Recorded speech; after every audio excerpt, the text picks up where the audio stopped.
Welcome to Community Health Matters. I'm your host, Kristen Priesall. The prospect of a cancer diagnosis is scary for anyone, even someone with a medical background. Dr. Michelle Fiscus joins us to share her personal experience with cancer and what she learned that may help other cancer patients with their own journeys. Tennessee ranks 43rd for overall health when compared with other states. That's according to the most recent America's Health Rankings annual report. Dr. Cassidy, Medical Director for UnitedHealthcare here in Tennessee, joins us today to talk about where Tennessee is making progress and where our biggest health challenges still lie. Heart disease is the leading cause of death in the U.S. for both men and women. Cardiologist Fayaz Malik joins us to discuss heart health and how you can lower your risk of heart disease. All of that coming up next on Community Health Matters.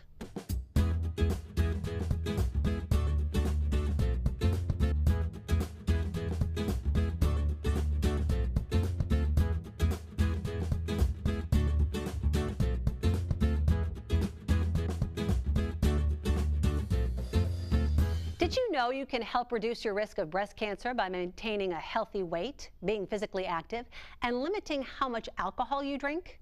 Regular screening can often find breast cancer early, when treatments are more likely to be successful. Perform regular self-exams and report any changes in how your breasts normally look and feel to a healthcare provider right away. Talk with your doctor if you have a family history of breast cancer. And get annual mammograms to screen for breast cancer beginning by at least age 45.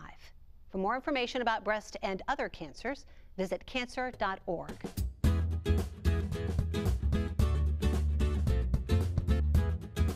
Did you know there is a free resource for support and counseling for anyone with questions or concerns about breast cancer? Calls and emails to the Komen Breast Care Helpline are answered by trained staff Monday through Friday from 8 a.m. to 9 p.m. Central Time. To reach a helpline specialist, call 1-877-GO-KOMEN or email helpline@komen.org. Welcome to the program, everybody. You probably recognize our first guest. She has been with us in the past on this program on Community Health Matters. We want to welcome Dr. Michelle Fiscus back to the program. She is the co-founder of the Cool Springs Pediatrics, also the former Tennessee chapter of the American Academy of Pediatrics, the president, former president, I should say. We're so glad to see you back on the program. Thanks, I'm real happy to be here. You know, in the past, you've talked about kids and everything pediatrics related. But today you're talking about a personal journey because you yourself have been a patient, and we want to hear about that experience. If you don't mind, Dr. Fiscus, telling everybody what you've been through. Right. Well, I'm happy to share it. I'm happy to be healthy to be here. About a year ago, I had some testing done that showed that I was at very high risk for developing breast cancer. And given that information and talking to my physicians, I had a choice to make. Do I wait and watch and continue to have biopsies and abnormal tests that need to be chased down, or do I take the opportunity to do something proactive for my health and do something about it? And fortunately with breast cancer, you have the opportunity to do that. So about 9 months ago, I elected to have bilateral mastectomies, which means having my breast surgically removed. And at the same time, around the same time, also had a hysterectomy to remove my ovaries and uterus because of the association between breast cancer and ovarian cancer. And I've spent the last 9 months just kind of trying to move beyond that. Wow. You had mentioned that you were aware of the fact that you're at risk. Do you have a family history, or what? How did you know that you were at elevated risk? I have a terrible family history. Actually, every woman for 3 generations now, except for my sister, has had breast cancer on my mother's side, every one of them. Wow. And most of those women, all but my mother, were in their 40s when they had their breast cancer diagnosis. So I have a very dear friend of mine who's a breast cancer surgeon who's been following me. She actually did my mother's breast cancer surgery, and she's been following me and encouraged me to get an MRI of my breasts, even though I have had mammograms since I was about 35 and they've never shown anything. She wanted me to have a baseline MRI, and that MRI ended up being abnormal. And then I had biopsies, which were also abnormal, but nothing showed cancer. It just showed that I had some changes in the cells that were consistent with maybe heading in that direction. And you actually were diagnosed then with breast cancer after making the decision? It kind of explained when your diagnosis came. I was. So I had the mastectomy in April, and 2 weeks later when I went in for my follow-up, my surgeon handed me my pathology report that showed that I had a 2.5 centimeter ductal carcinoma already in my breast, and that's about the size of a golf ball, maybe just a little smaller than a golf ball, which had defied 12 years of mammograms and ultrasounds and MRIs and biopsies. So I was extremely fortunate that it was a very large mass, but hadn't moved beyond the breast. It was still localized in the duct. So it hadn't gone into my lymph nodes. I didn't have to do radiation or chemotherapy as a result of that because it was caught early, even for a large mass. And so that's the way to get a breast cancer diagnosis, is when it's already gone. So I didn't have the, oh my gosh, I've been diagnosed with breast cancer part to go through because of that, which was fortunate for me. Because you took those steps, Dr. Fiscus, what will your experience be like going forward in terms of scans and check-ins with your doctor now? Right, so I went through several surgeries for reconstruction and have had reconstruction now, which is almost finished except for some minor cosmetic things. And so I have implants now. And so I don't have to have mammograms anymore because there's nothing to mammogram. Sure. I have manual exams with my surgeon, and that happens right now every 3 months. And then I believe they move me to every 6 months, and then yearly after a period of time, and then I'll be, continue to be followed. But really what they need to do is feel for any kind of masses that could occur, up under my arms where my lymph nodes are, or in my chest. And then if we need to evaluate anything further, that would probably be done through MRI rather than, any other X-ray type of scan. So your family has the history. You knew that. You're a very young woman. And I look at that and think to myself, you're also a doctor. So you're going to probably be even more conscientious of seeking help or getting your mammograms. All that to say, though, what would you tell women who are watching this today who know that maybe they have somewhere in their family, some breast cancer? What would be your, advice or your, encouragement to them? Well, the recommendation is to get mammogram at 45 if you don't have a family history. But if you have a mother, a sister, a grandmother, an aunt who has breast cancer, especially if they're under the age of 50, it's really important that you be very diligent about your breast health. And so that may mean consulting with a breast surgeon, even if you don't have cancer, even if you're not going to have surgery, consulting with them because they do manual exams. They can recommend different ways to look for cancer, like genetic testing, perhaps, or MRI, like I had, and follow you along and help you make those decisions proactively. And hopefully, if you're going to go down that road of cancer, to catch that as early as possible to minimize the treatment that you have to go through. Yeah, just having that diagnosis, I think for any woman or even men, when you hear cancer, breast cancer in this case, it's not an easy thing to accept. But, given the fact that you have a medical background and that you're a practicing, pediatrician in our area, did things, maybe sit a little bit differently with you because you understand the anatomy and a lot of science behind it? It's a little bit of a double-edged sword because I do know a lot, and so I ask lots of questions. That's good. And so that sometimes makes you a difficult patient as a physician, I think. But you also kind of know too much about stuff, and obviously breast health is not my specialty. Sure. So I kind of know enough to just really worry myself sometimes about things, what if this, what if that.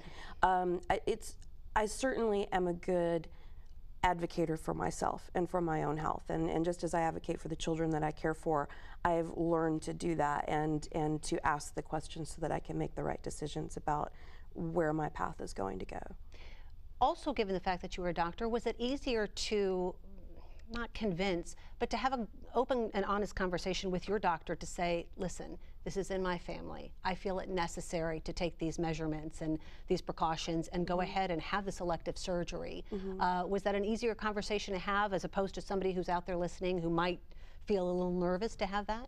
I think it may have been. And my team of doctors, I ended up with 4 physicians that cared for me during this time, were very good at listening to my concerns and understanding that I wanted to be very proactive, that I have a lot of things left to do and children to raise, and did not, with cancer basically staring me in the face, didn't want to wait for it to come and get me. Sure. I just wanted to head it off at the pass and be done with it and move forward. So I do think they may have listened to me maybe with more credibility, but I know they listen to all their patients too. Absolutely. And part of it is because I know what questions to ask and where to push, or someone who might not have my background might not know how to do that as well. Having said that, what would you tell folks also listening and watching this about what questions to ask? What's important? Things about what your risk actually looks like. And prior to my surgery, my risk of developing breast cancer was somewhere around 70 to 80%. My risk after surgery is not 0, but it's about 3%, and I can live with 3%. I probably have a higher risk of being in a bad automobile accident or something than dying of breast cancer at this point. So understanding the risk-benefit ratio of every decision that you're going to make going forward, and as a scientist, I like to look at the numbers. What are my chances of this or that as I go through this treatment or that treatment, and then talking to lots of people who've gone through it. And that was probably the most valuable thing for me, even as a physician, is with the incidence being about 1 in 8 women, we all know somebody who's had breast cancer, or at least knows someone who had breast cancer. And once you get a diagnosis like that, people seem to sort of come out of the woodwork to talk to you about it. Yeah. And I can't tell you how many times I was dragged into a bathroom to see the cosmetic results of someone's surgery, which was wonderful. Yeah, you want to share that. Because it allays a lot of the fear about, okay, what am I going to look like? Sure. There are multiple different procedures you can choose from, and if you can find people who've had different ones, then that's helpful. Yeah. I was fortunate in that I didn't have to go through chemo and radiation, so I didn't have to worry about that part of it. That, sure. But I've tried to pass that on too. I have a friend who's currently, or just had mastectomy a couple of weeks ago, and tried to go over and sit with her and do the same thing that my friends had done to me. Yeah. Well, Dr. Michelle Fiscus, we so appreciate your time. Thank you for coming on and explaining everything in good detail and giving such great advice as well. Thanks very much. This year is going to be a healthier and happier one for That's you. right. All right. Thanks so much. Thank you.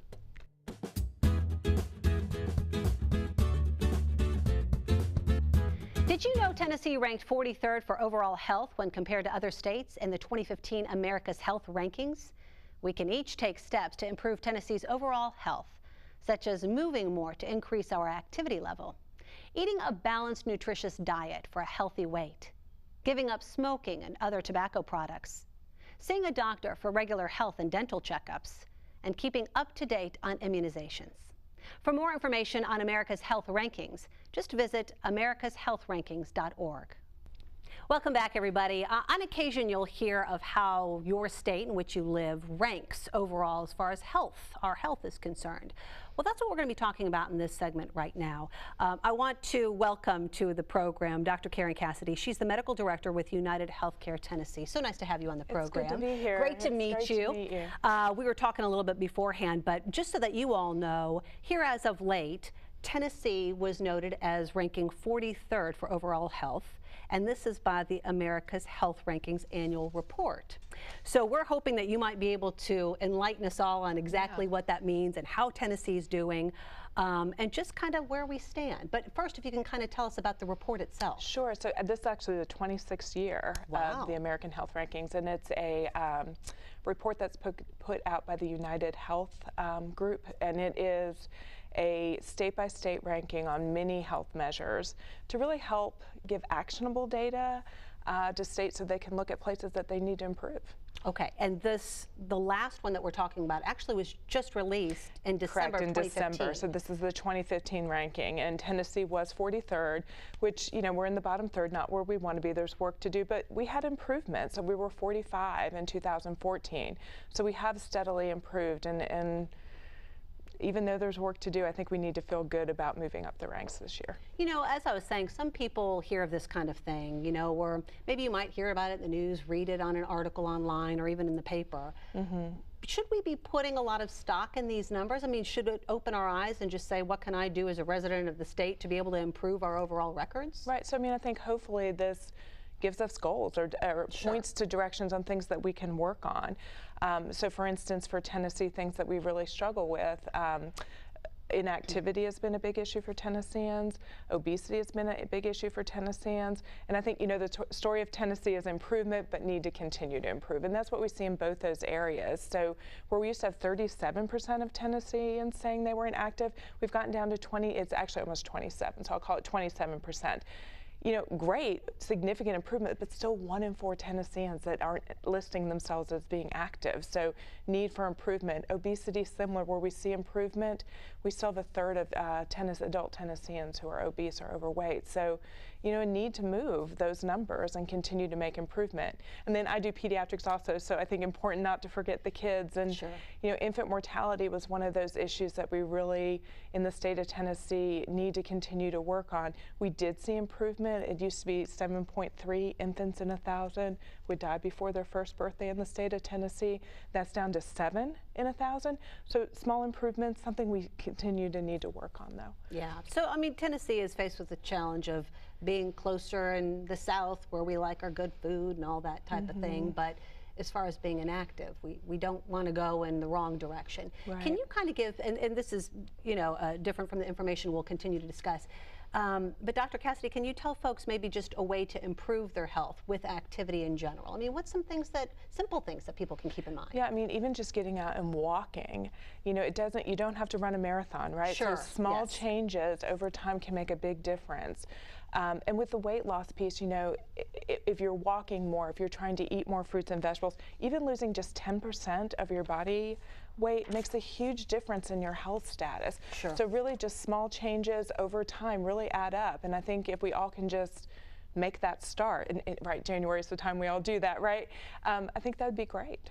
Talking back about the report again, how do people in the medical profession use the numbers? When they see Tennessee rankings, what do they, you know, how do they distribute that information, or what do they do with it for the next year? Yeah, so in Tennessee, I think the governor has really done a good job of looking at these numbers and working through this, and has the Healthy Tennessee program where they're really trying to help Tennesseans work on healthier diet, getting more active, and smoking cessation and tobacco abuse is one of the really big issues in Tennessee that we really need to address and work on.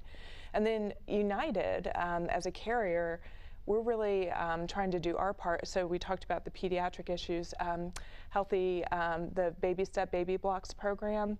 It connects women who are pregnant in that time during their pregnancy, but also the 15 months after their baby's born, for that really critical period of their young infant's life. Really encourages them to make sure they're getting all the screenings and follow-ups that they need to be getting medically for both mom and baby. So there's a trickle-down, you know, obviously effect when you're talking about statistics like this, because that's where government steps in. Both you said state and even city, I guess, governments probably can hold more walks or you know, lend themselves to providing more information for new moms, or, you know, people who are wanting to get pregnant, depending on what the stats are. Right. And we hope that across the country, states are really looking at this as actionable data that they can put programs in place to help improve the health of their citizens. Any other goals that you would say, from your advantage point, when you go over these kind of reports, are for the following year, besides obviously getting Tennessee to rank, you know, 42, 41, 40. I mean, we want to get out of the 40s, right? That's right. You know, I think looking ahead, the obesity, the diet issues, and the smoking cessation issues, I would say, are the #1 things that we need to work on. There are other, and we've kind of touched on those, but I think there are other pieces here that we need to be thinking about. So HPV vaccination was a place where Tennessee was 50th. So we got a lot of room for improvement on that one. And then poor mental health days was another one that came up as something. So, you know, how many days are you stressed or not having a good mental health day? So those types of things I think are really important too, that we be aware of and look at how we can impact those. And that's something else we probably should have said, you know, now we'll do that now, but we're 43rd overall, but there are specific components to health that maybe we may not even measure at 43%. Right, absolutely. And then there's some that we're actually better, right? So we actually are 2nd in the country when we look at excess use of alcohol. overall, we have a very low rate of excessive alcohol use. So it's a place where Tennessee is leading. So that's great news. That is great news. And then also we have a good graduation rate, high school graduation rate, and a low healthcare disparity between people at different socioeconomic levels. So I think those are positives for the state of Tennessee to be proud of. Sure. And I was reading just under the America's Health Rankings report some things that people might not consider when it comes to when you're thinking of your overall health, which is violent crime rate and public health funding. Explain a little bit about that too, and how important those are. Yeah, I think we all really now realize there's behavioral things like smoking or exercise that impact our health, but boy, environmental things really have an impact too. So for example, if you live in a neighborhood with a high rate of violence, you're probably not going out and walking or doing those other things or having that sense of community. Sure. And we do know that people who are exposed to violence in their youth have a higher rate of chronic illnesses like diabetes and heart disease. So very important, those environmental factors as well. Since you're exposed to all the details in the report, Dr. Cassidy, are you overall encouraged where Tennessee is at this time and this year, and do you feel as though we'll only progress? I think we have a positive trend, and I am encouraged by that. I think there clearly are places we need to continue to work hard, but that positive trend, if we can keep, and we're moving the needle on our hardest issues. So if we can continue to do that, yeah, I am encouraged by our numbers. Very good. Dr. Karen Cassidy, Medical Director again from UnitedHealthcare Tennessee. We so appreciate your time. Thanks for having me. Thank you for being on the program and sharing all this great information with us. You're welcome.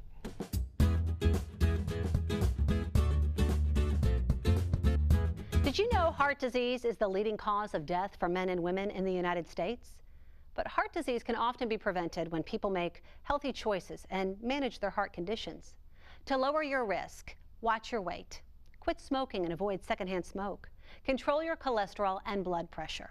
If you drink alcohol, drink only in moderation. And get active and eat healthy. To learn more about heart health, visit stthomasheart.org. Well, folks, in case you didn't know, heart disease is still the leading cause of death for men and women. It's kind of hard to believe because we've been hearing about that for years.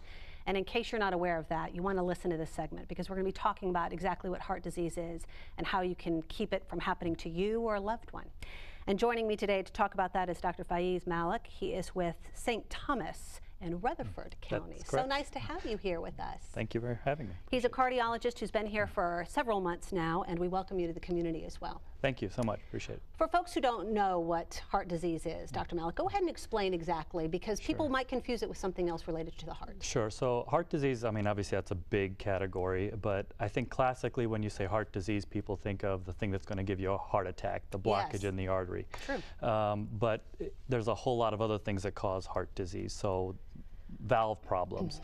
The lining of the heart can be a problem.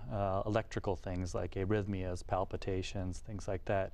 And any of those things can also result in the heart failing. So heart failure is a word we also use for, it's lumped into that heart disease category. And then there's just diseases of the heart itself, the heart muscle. And sometimes people are just born with those conditions.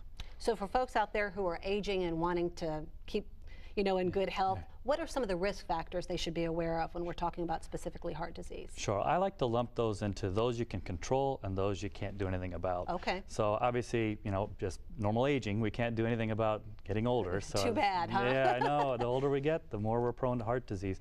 Being male, the testosterone effect, the Y chromosome, we know that people are higher risk if you're male. And there's genetic aspects to it. If you have a family history of heart disease, premature heart disease, you're going to be more prone to it. Can't do much about those things, but then there's a whole host of things you can do something about, smoking being the big one. Sure. But cholesterol, blood pressure, exercise, weight, all these other kind of things are risk factors that we can do something about, diabetes.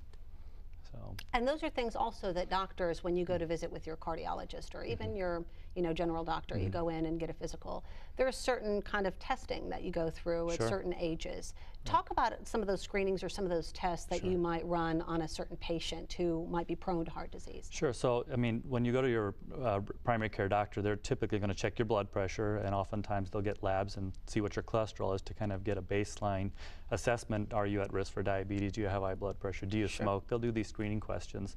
But you usually don't do screening cardiac imaging unless there's something else to prompt you to by way of symptoms. But those are the basic things that people should have, for sure. Okay. Something also that you might get during a physical is a cholesterol test. Sure. Yeah. And especially if you have family history, as you were talking about, or there's a genetic, predisposition of some sort for heart disease. Right. You'll get this cholesterol, test, and you get numbers back, and you have to be able to read those. Obviously, you're going to have a conversation with your patient about that. But how important are those numbers that you get back? Sure. So, that goes into that category of things you can control and things you can't. And so genetically, some of us are more prone to having abnormal and bad cholesterol numbers. So we can't do much about that genetic predisposition. But your doctor will look at that profile. There's a set of numbers you get and kind of gauge what are your risks. And then we'll counsel you about, whether or not you need to be on medications or can you just control this with diet, those kind of things. But there's good cholesterol, there's bad cholesterol, there's triglycerides, all these kind of things that factor into what that profile looks like. Okay, and is there a certain number that you can give out to folks who should be aware of when you get those results, what you're looking at? What is the, good health cholesterol number that we should all kind of hover around and pay attention to?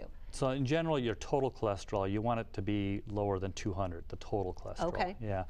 Your triglycerides, the fats in your blood, if you will, you want that to be less than 150 or so. Okay. And in your bad cholesterol, the LDL, and I like to remember that as L for low, you want that low. Yes, that's so good. Ideally below 130. 160 certainly should get people's attention if you're in that range. And then your HDL, H for high, you want that as high as possible because that's the good stuff. You want that above 40 and closer to 60 would be nicer. And so that's actually in the cardiac protective range if you get HDLs above 60. And some things that people can keep in mind in terms of, combating high cholesterol and especially the bad kind. You can help it out by exercising, right? Absolutely. And a certain diet. What would you recommend as far as that's concerned? Yeah, watching the carbs. Okay. Those get processed into the fats. Looking at labels, seeing where there are the saturated fats, trying to limit those kind of things. The cholesterol on the labels is usually a good guideline. But exercise is a big part of that too, and trying to maintain as close to your ideal body weight as possible. And that can lower your cholesterol substantially, and that's part of those things that you can control even if you have a genetic predisposition there. And obviously you're going to have a conversation at some point with your doctor if your levels are still a little bit high and you're doing those kind of things and trying to make yourself healthy, and obviously it's not going down, so at some point maybe medicine is in your future. Do you all? Yes, absolutely. If you look at the profile of a patient and if they fall into a category that's high risk, and they're doing all of these things, then sometimes you have to put them on medications to get to that target goal. And we've heard of these drugs, they're called statins, those kind of things. And the data is pretty good on these medications that it does really lower your risks. Yeah, and that could be for a lifetime. Correct. Yeah, all right. Yeah. So cholesterol is important, but also blood pressure when we're talking about heart disease. It's something else that you have to pay attention to when you have that conversation with your doctor. Right. You need to make sure you know what your blood pressure is and what you can do to help that as well. Right. Sodium, public enemy #1. So that's right. really watching where the salt is. That's a big, big part of just the general treatment of blood pressure. But checking it at home, at rest, and if you need medications, again, there's a genetic predisposition here as well. If your pressures are high, getting on the appropriate medicines to bring it down. For folks out there, Dr. Malik, who don't think that this conversation may apply to them, what would you say in terms of just giving advice? At what point we need to be paying attention to these kind of things in our, yearly physical and whatnot? I mean, how old should somebody be? Is it when you start a family or when? Well, traditionally we used to think, you're getting into your 30s or 40s, you start thinking of heart. But now the thinking is that it's never too late to start thinking about it. I mean, we know that plaque starts forming in arteries even when we're in our adolescent years, and these days we're seeing folks who are becoming more sedentary. So you're seeing children with childhood obesity rates that are high, and they're not out there playing, and so they're inside video games, and their cholesterol numbers are rising. The incidence of premature coronary disease is rising, and you're seeing folks smoke still, even at earlier ages, and the vaping phenomenon, the e-cigarettes, right? So you're seeing young folks being exposed to nicotine at earlier ages than perhaps they should be, and so all of those create risk for you, and it's the long-term risk. It's over time. So I don't think it's ever too late to start. I think it's, you know, it can't be, you know, you should be exercising and out there and doing things regularly, even at young ages. Yeah, and don't damage your body when you're young to where Right. you have complications, obviously, when you're getting a little bit older. That's right. And all of those tobacco products and the vaping, I mean, as a cardiologist, you're going to say, don't even go there. Don't even go there. Don't even start, because then nicotine is bad. It's, you know, if you quit smoking, if you're a smoker and you quit smoking, and you stay off of cigarettes for 1 year, you've cut your risk of heart disease by 50%. Wow. So it's a huge risk reduction. So again, it's never too late to quit smoking, but don't ever start. You know, and can you tell me quickly just signs and symptoms of cardiovascular disease as well? Sure, sure. So when we think of the classic heart attack thing, it's the chest pain. And what you're wanting to look for here is pain with exertion. So if you're doing something that you normally could have done and now it's causing discomfort in the chest, that should be something you certainly bring to your doctor's attention, especially if it's associated with breathing difficulties or heart racing or other types of symptoms. But remember, as we get older, people that are diabetics and women also present more atypically than men. So it may not always be that classic chest pain. It could just be fatigue, that the thing that you could have done before, now you're just more tired than you should feel like you are. Sure. And again, those kind of things might be something you want to bring to the attention of your doctor, or unexplained swelling in your legs, things like that. So much good information to pay attention to. Hopefully everybody does. All right, cardiologist over at St. Thomas in Rutherford County, Correct, Dr. Malik, yes. thank you so much for your time. My so pleasure. nice to meet you. And thank you all for watching Community Health Matters.